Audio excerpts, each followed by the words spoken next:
उत्तर भारत के कोने में बसा हुआ था सीतापुर। एक साधारण लेकिन आत्मा से समृद्ध गांव।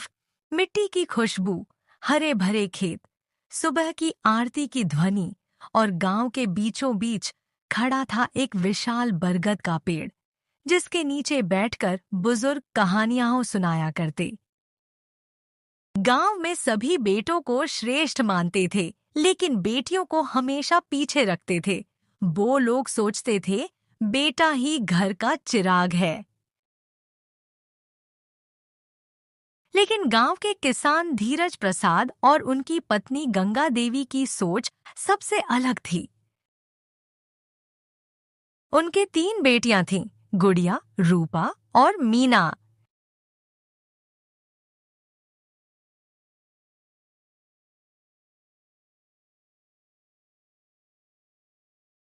धीरज प्रसाद और उनकी पत्नी अपनी 3 बेटियों को पूरे विश्वास और शिक्षा के साथ पालते थे।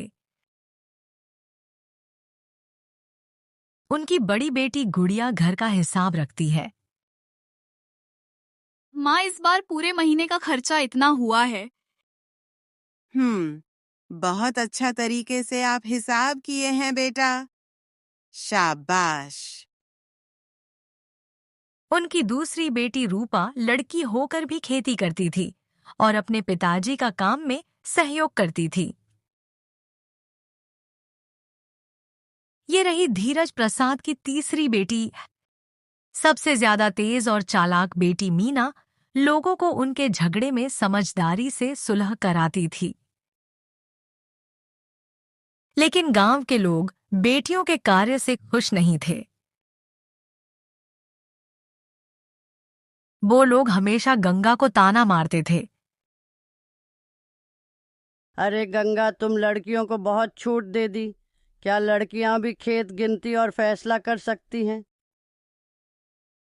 लड़कियों को घर का काम सीखा, आज नहीं तो कल वो लोग ससुराल जाएंगे। ये लड़कों जैसे काम करना छोड़ने बोलो। लेकिन क्यों मौसी, क्या लड़कियों लड़कों जैसे काम नहीं कर सकती है? बेटा हो या बेटी, समझ और संस्कार दोनों में बराबर होते हैं। बेटा या बेटी दोनों को बराबर महत्व देना चाहिए। अरे आज काल का जमाना ठीक नहीं है। सच बोलने से लोगों को तकलीफ होता है।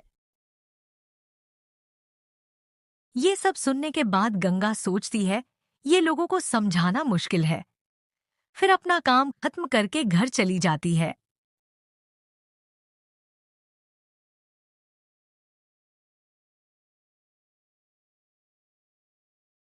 गंगा, कहाँ हो? मैं कब से चिल्ला रहा हूं। क्या हुआ, इतनी उदास हो? अरे कुछ तो बोलो। क्या बताऊं, पूरा गांव के लोग बोल रहे हैं कि हम लोग बेटियों को बिगाड़ रहे हैं। अरे छोड़ो ना, वो लोगों का बात। लोग कुछ भी बोलेंगे। हमें ना तुमसे कुछ कहना था। हम सोच रहे हैं कि आगे की पढ़ाई के लिए क्यों ना बेटियों को पास वाले गांव भेजे। ये तो बहुत अच्छी बात है, लेकिन इतना पैसा कहाँ से लाएंगे? अरे हम सोच लिए हैं। तुम चिंता मत करो, आज हम जमींदार जी के पास जाकर कुछ उधार मांगेंगे। जब हम लोगों के पास पैसा रहेगा तभी लौटा देंगे। ठीक है, जाइए।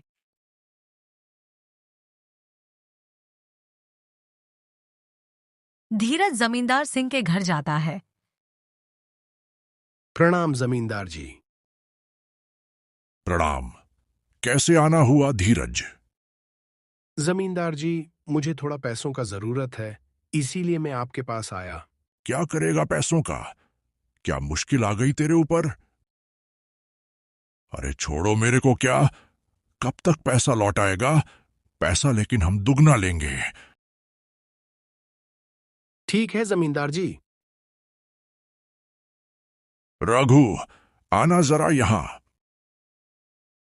जी मालिक, बताइए। जरा धीरज को तिजोरी से पैसा निकाल के दो। रघु धीरज को पैसा देता है।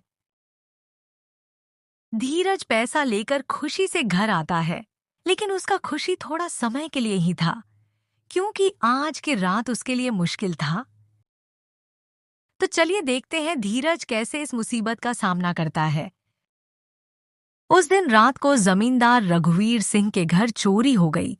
गहनों और सोने की मूर्ति लेकर चोर भाग गया। सुबह हड़कंप मच जाती है जमींदार जी के घर में। है भगवान, में तो बर्बाद हो गया। कौन किया ये चोरी? मुझे लगता है धीरज प्रसाद ही किया होगा, क्योंकि उसको पैसा का जरूरत था। चलो रघु, उसका घर अभी। गांव वाले और जमींदार धीरज का घर जाते हैं।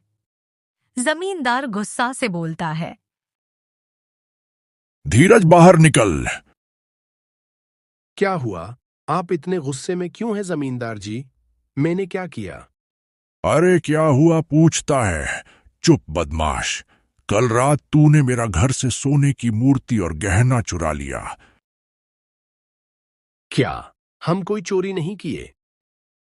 मेरे पिताजी कभी चोरी नहीं करेंगे। आप कैसे इतना बड़ा आरोप लगा सकते हैं?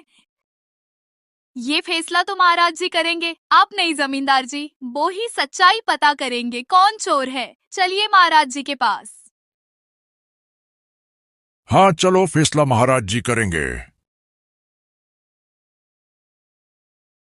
सभी लोग महाराज जी के पास जाते हैं। महाराज, मेरी कीमती सोने की मूर्ति चोरी हो गई है और मुझे पूरा यकीन है कि ये धीराज प्रसाद ने ही चोरी की है। क्यों? क्या कोई सबूत है तुम्हारे पास? गरीब आदमी है महाराज, और वो कल रात मेरे पास आया था उधार मांगने। उसको जरूरत था पैसा, क्योंकि वो उसकी 3 बेटियों को पास वाले गांव में पढ़ाना चाहता था। इसीलिए धीरज प्रसाद ने ही चोरी की होगी। क्या तुम अपने पक्ष में कुछ कह सकते हो? हमने ऐसा कुछ नहीं किया महाराज। राजा साहब, हमें बोलने का अवसर दें, हम सच साबित कर सकते हैं। हमें 2 दिन का समय दीजिए। ठीक है, दोनों पक्षों को 2 दिन मिलते हैं। सच्चाई सामने लाओ। सभी घर लौट जाते हैं। बेटियों, अब तो लगता है जेल जाना तय है। नहीं पिताजी, आपको कुछ नहीं होगा। हम वो चोर पकड़कर ही दम लेंगे जो आपको बदनाम कर रहा है, पिताजी। और इस बार चाल हमारी होगी और फंसेगा वही जिसने चोरी की। तीनों बेटियां चोर को पकड़ने के लिए तय करते हैं और वो 3 गांव जाते हैं। गांव के एक बूढ़े आदमी से मिलते हैं और वो लोग सभी बात बताते हैं और वो बूढ़े आदमी वो लोग का मदद करने के लिए राजी हो जाता है। तीनों बहन वो बूढ़े आदमी को ढोंगी बाबा बनाते हैं और उसको गांव में एक बात को फैलाने बोलते हैं। बेटियों की प्लान के मुताबिक ढोंगी बाबा जी ने गांव वालों को बताया कि आज रात एक रहस्य खुलेगा। जिसके पास चोरी की मूर्ति है, उसके घर का दीपक अपने आप जल उठेगा। यह देवी का चमत्कार है। ये सब सुन के गांव वाले लोग हैरान हो जाते हैं। लोग ये बात को सच मान लेते हैं। ऐसे भी गांव के लोग थोड़ा अंधविश्वासी थे। इस बीच में बेटियों का नजर एक आदमी पर पड़ता है जो कि डरा हुआ है। वो है जमींदार का नौकर रघु।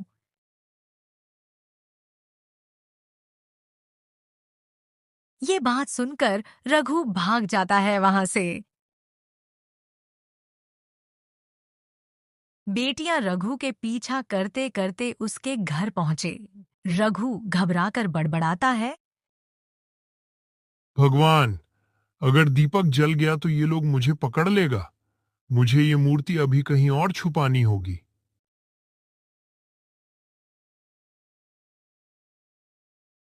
अरे क्या बोल रहे हैं, कुछ समझ नहीं आ रहा है। अरे चुप कर, यही सब पूछेगी क्या? अंदर तो चल। ऐसे बोल के दोनों अंदर चले जाते हैं। बेटियां को पता चल जाता है कि रघु ही चोर है, लेकिन रघु को वो लोग रंगे हाथों पकड़ना चाहते थे। इतने में रात हो जाता है। रघु गहने और सोने की मूर्ति लेकर घर से निकलता है। रघु दबे पांव खेतों की ओर जा रहा होता है। तीनों बहनें अचानक झाड़ियों से निकलती हैं और रघु को पकड़ लेते हैं।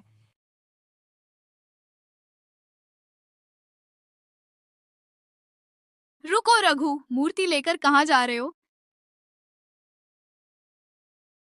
अरे छोड़ो मुझे, मुझे माफ कर दो। मैं और कभी ऐसा गलती नहीं करूंगा। चुप कर पहले महाराज जी के पास चलो।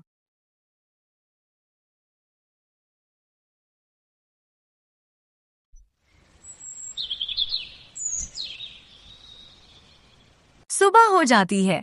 पूरा गांव वाले राजा जी के दरबार में आते हैं। महाराज देखते हैं बेटियों की बहादुरी और कारनामा। ये सब देखकर राजा जी खुश हो जाते हैं। वाह, तुम तीनों बहनों ने तो कमाल कर दिया। बिना हथियार के चोर को पकड़ लिया। बेटियां अगर समझदारी से काम लें तो सबसे बड़ा चोर भी पकड़ा जा सकता है। बेटियां तो मां दुर्गा की रूप होते हैं। शाबाश मंत्री जी। जी महाराज। धीराज प्रसाद को सम्मानित किया जाए और इन तीनों बेटियों को हमारी राज्य की बुद्धिमती बहनें की उपाधि दिया जाए। जी महाराज।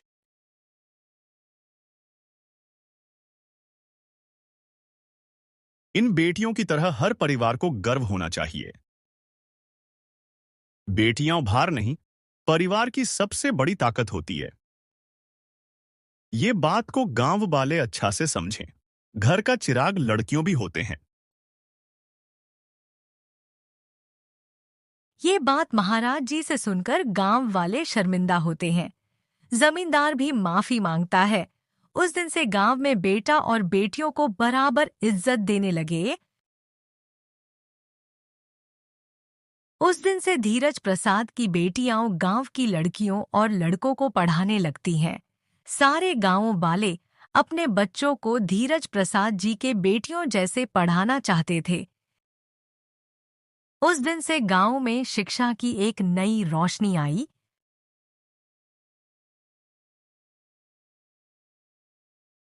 अगर आप लोगों को हमारे वीडियो पसंद आया है तो please like share and subscribe to our channel.